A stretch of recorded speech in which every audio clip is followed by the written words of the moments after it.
Hi, everybody. My name is Rachel, and I'm a junior at Penn State University. And I had the opportunity to participate in the Jewish National Fund Caravan for Democracy trip nearly a year ago. And at that time, I had absolutely no clue the impact that it would have not only on my college experience, but also just on my life. So for a bit of background about myself to give context to everything else I'm about to say, I was born and raised in Harrisburg, Pennsylvania to Christian parents. However, we do have ethnic Jewish ties through my mother's grandfather who left Russia in the late 1800s to come to America. So while we're not halakhically Jewish, my parents did emphasize the importance of understanding my heritage by sending me to summer camps at my local Jewish community center and ensuring that I was educated on things like the Holocaust, the State of Israel, and other important Jewish history. So if we fast forward to my freshman year of college, honestly, Judaism in Israel did not take up much brain space until a professor of mine, similar to Professor Dormady here, recommended me to the Caravan for Democracy program after participating in the professor version himself. And I remember my excitement when he told me that there was a way for me to travel to Israel for free, learn about the history and the current events of the region, and connect to a land that held such significance for me personally. However, I was extremely naive about the program itself and the significance of the Israeli-Palestinian conflict at the time, since it was something that I had never encountered before in my life. I genuinely believed, or at least had never really given a second thought to the conflict, and just thought that everyone supported Israel because, how could they not? So I get invited to join the trip, and all of a sudden I'm on a plane leaving the United States for the first time ever to go to a country that is regularly subject to attacks, ostensibly by myself. I was definitely nervous, but I got my first taste of Israel almost immediately after I found my seat on the plane. I was seated next to an Israeli Orthodox Jewish woman and her daughter, both of whom spoke very little English, and I, of course, spoke no Hebrew.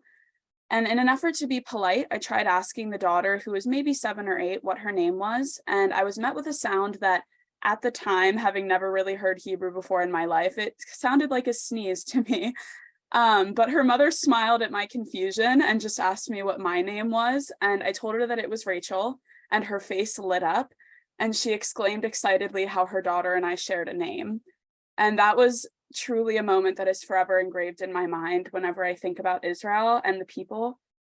So continuing on, I could talk forever about the actual experiences that we had during our trip, but the highlights include visiting the Kotel on Shabbat, meeting Ken Abrams at Kibbutz Kfar Aza, the Middle Eastern politics presentation from Maddie Freeman, and the social media presentation from Emily Schrader.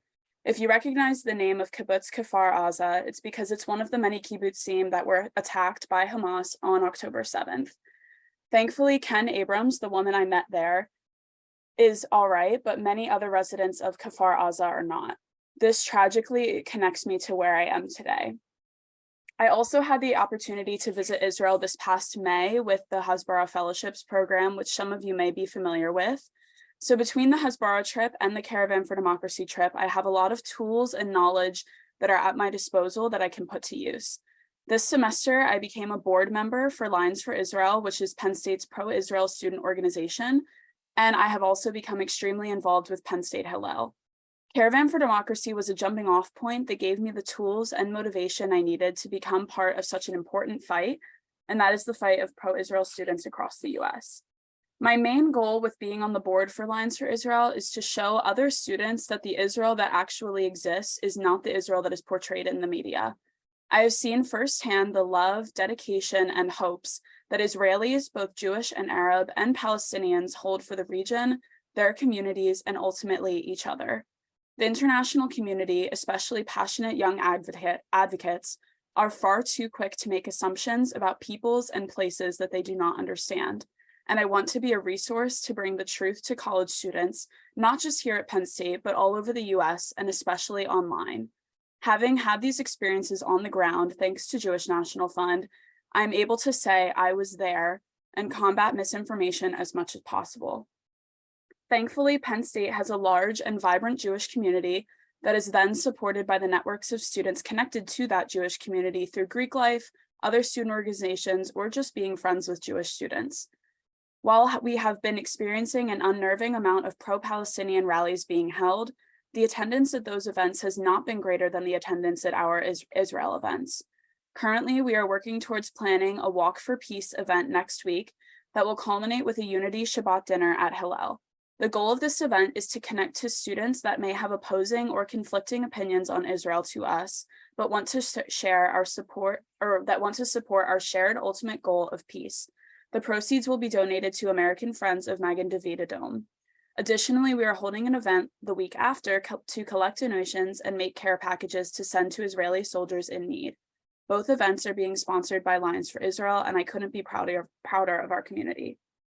Jewish National Fund has been a great help here on Penn State's campus, both through the knowledge and skills I have gained from being an alumni of the Caravan for Democracy program and through the support that I have received from JNF staff.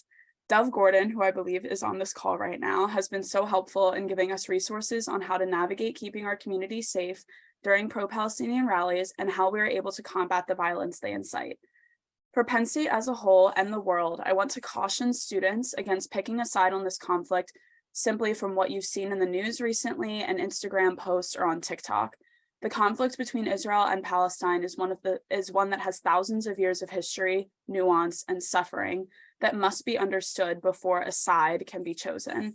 I urge my peers to do their research on this topic and use their voices to call for peace and the prioritization of civilian life over all else. If you're interested in hearing more about my work on Penn State's campus, the personal and religious effects my time in Israel has had for me, or more specifics about what I actually did while I was in Israel, please feel free to reach out.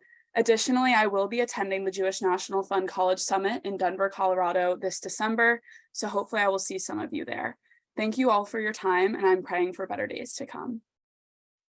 So Rachel, first of all, thank you for being here, but it should be obvious to everybody that we only select the brightest students from across the country to participate in Caravan for Democracy.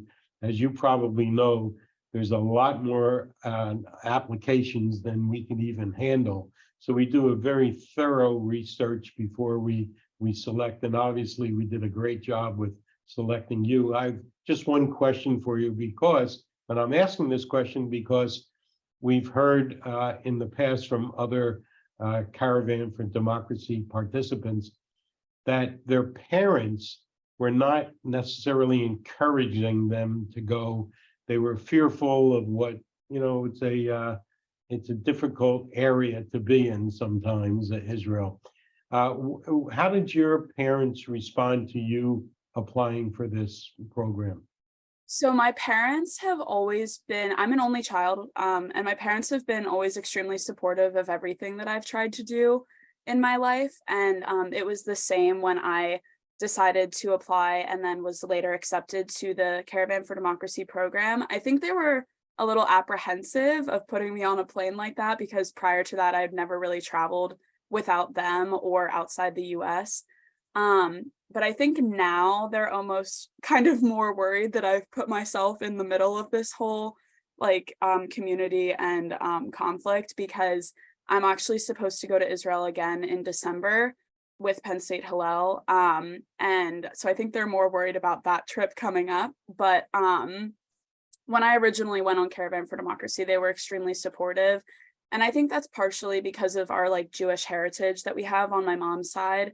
And also because we're all very logical people. And so when I was telling my parents how I wanted to learn more about the conflict, they were like, okay, well, the best way to do that is go there and talk to people that experience it on a daily basis firsthand. So I'm very grateful to have supportive parents.